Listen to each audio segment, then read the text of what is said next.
So I'm recording this video on Saturday the 3rd of February, and there's now 987 entrants for this year's parish, so not far short of the 1,000 mark.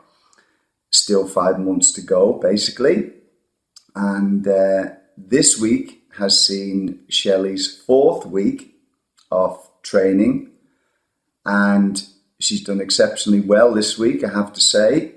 She's managed to get out and do a couple of walks, and she's done some core exercises. As you've seen, possibly if you've seen the other videos, she's doing a mixture of walking out on the open roads, but also mixing it in with some core work as well. And this week, the 1 hour walk she went and did, she did 4.4 miles for the hour. 13:35 was the average pace per mile. And for the long walk, we went out and did the exact same course as last week, which was 13 miles. And it was done again in the dark. So there were very similar conditions to the previous week. And this week, for the same 13 miles, she did it just over 13 minutes faster at an average pace of 13:39. So basically, the same pace for the whole 13 miles as she did for simply the 4.4 miles, the first hour that she did earlier in the week. So that's pretty good, pretty impressive, and I'm more than happy with her progress this week. I know she put a lot of effort into it, and she was definitely determined. She wanted to break the 3 hour mark for the course once she knew we were doing the same course again. So that was nice to see that the mental strength is certainly developing, and yeah, it was really good. I've been reflecting on a few things from this week's training, and one of them is the fact that I'm starting to understand my pacing without constantly looking at the GPS watch. During the first 3 weeks, I did use the GPS watch a lot. I would look at it every mile just to see the speed I was going as I was going uphill or downhill or on the straight, because I didn't have the ability during those 3 weeks to gauge the pace that I was actually going.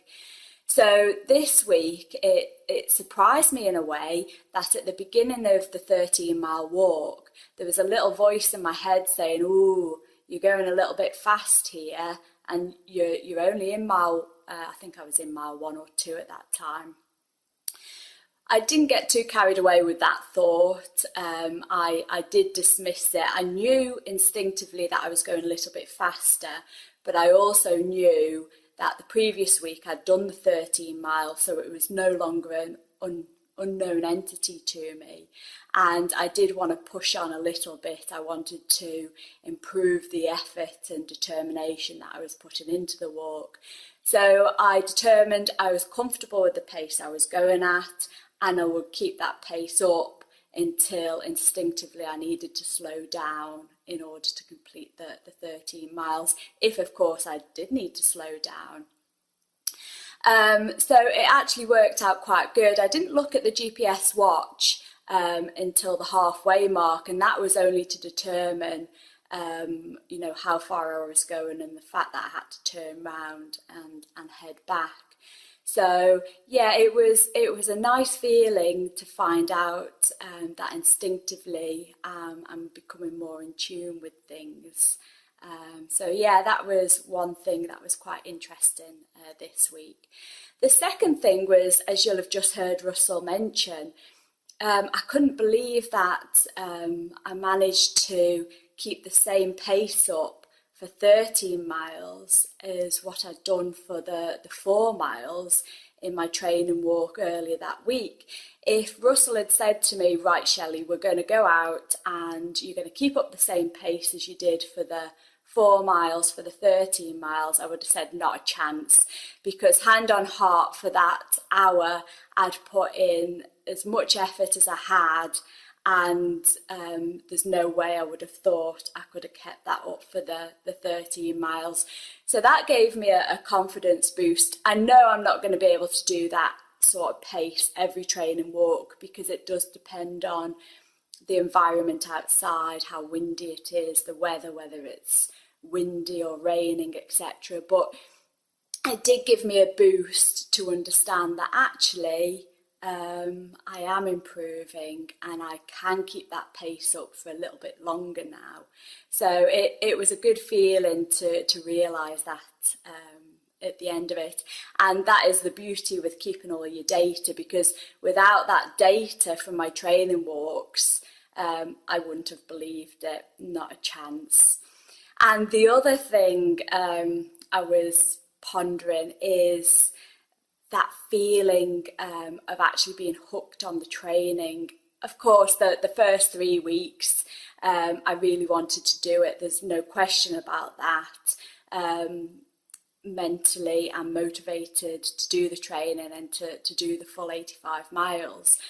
But I've started to get hooked on that runner's, or shall I say walker's high, the feeling of exhilaration when you're out and about, the feeling of pushing through the aches and the feeling of tiredness and overcoming those obstacles, as it were, and then actually getting home and realising that, wow, you've put in the effort and you've actually been able to do the miles in a good time.